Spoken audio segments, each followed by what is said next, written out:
This is a sub 20 liter, colloquially small form factor gaming build, but there's no need for a mini-itx board or SFX power supply in this one.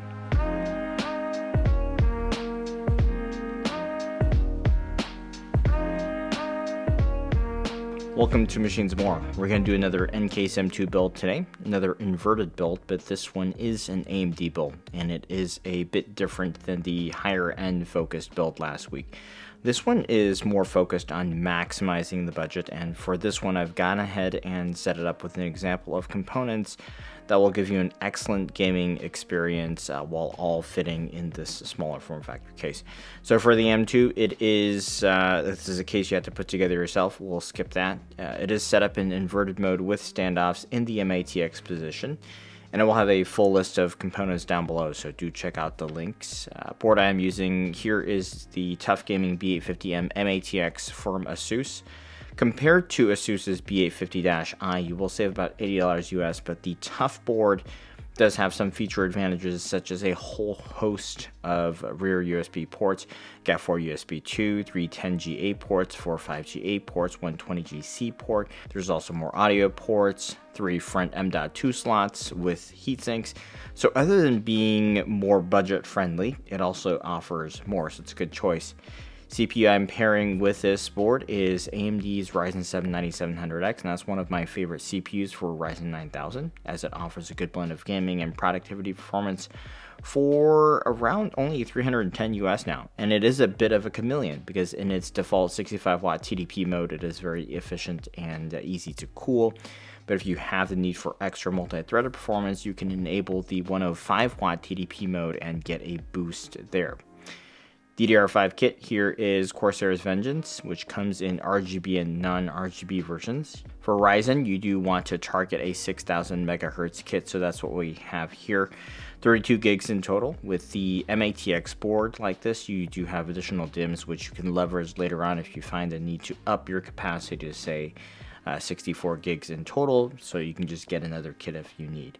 This is the ATX power supply here. Because of how thick this is compared to an SFX unit, you do have limitations when it comes to case fans on the side panel and also the graphics card dimensions. This one happens to be the Cooler Master GX3 Gold 850 watts. Now, inventory has been tricky for this one. The pricing is all over the place. It really doesn't have to be this one. There's plenty of good ATX units, and I'll link 2 additional ones down below. Dimensionally, this is a 160 millimeter long unit, which, you know, with the card here, you really cannot go longer than this with this spec here. Some of you may be downsizing for a bigger build. If you have a sub 160 millimeter unit, definitely go ahead and walk it over, because for this build, we do not need an ATX 3.0 unit.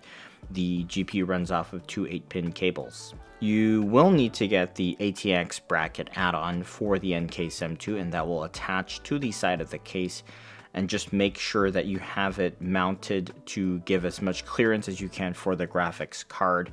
The card here is basically touching the power supply, so it's like a Tetris fit here. Cost-wise, depending on how nice of an ATX unit you choose, you should be able to save a little bit versus a comparable SFX power supply. Graphics card for this build is my favorite series of the current gen from AMD or NVIDIA. This is the Radeon RX 9070. This one is the Pulse card from board partner Sapphire, and I chose this particular one because it is a shorter card with 2 fans, and that is not particularly common even in the vanilla 9070. This card measures in at 280 millimeters, which is reasonable with our ATX power supply. And even though it perfectly clears the casing of the power supply, you have to consider that you have cables here, which are very long for an SFF case, and this dimension seems just about perfect. And as an example, the Asus Prime 9070 is about 32 millimeters longer than the Sapphire, and that is simply space that you do not have here. 2 big fans is also a great idea too from a noise standpoint. The big fans will do great work in cooling, but the bigger diameter fans means a better noise profile.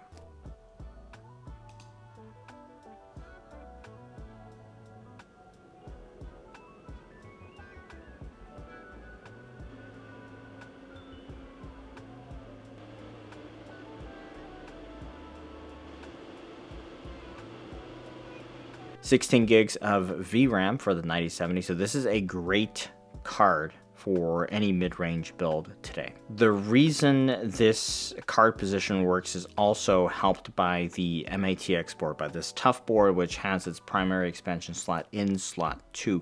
Not all boards are the same, so definitely keep an eye out for the spec if you're not going to go with this board. Finally, to cool the 9700X, I've kept it simple. This is probably the most cost-effective tower cooler for the M2, and certainly the most cost-effective tower cooler in this form factor. This is Thermalright's PA120 Mini. Got a single fan blowing air frontwards, although you can see the more central position of this cooler because of the socket on the mATX board. You really don't have as direct an intake through the rear panel, so you can't really call it a rear intake if you would.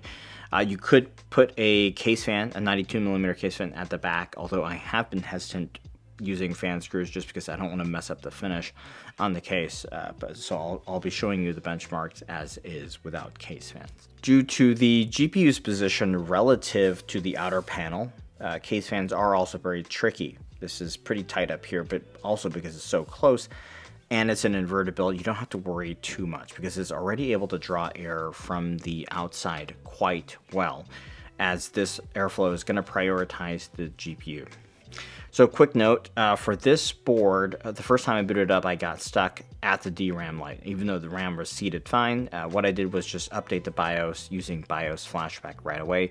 That solved the problem. I didn't have to touch the RAM. If you do have issues at boot up, I would try that, or simply clear CMOS and see if that helps. So let's take a look at how this works. In Blender, the classroom render here, the 105 watt cTDP is significantly faster, but of course that comes at a noise penalty.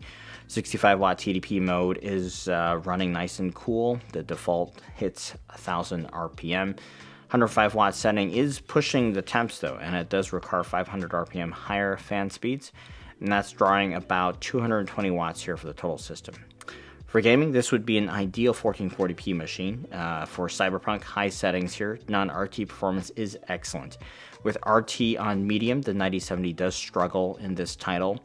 With FSR3, you can upsample your way to a slightly more playable experience, but if you are looking for an RT performance king in Cyberpunk, this isn't it. An NVIDIA card would be a lot more feasible for this title.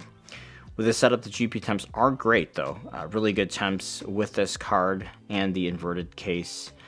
Even though the fan is set up in a way that avoids or tries to avoid taking in the GPU's kind of flow through sections exhaust, I would say CPU temps are still a little bit elevated, and that's happening because the tower cooler is circulating a lot of GPU exhaust.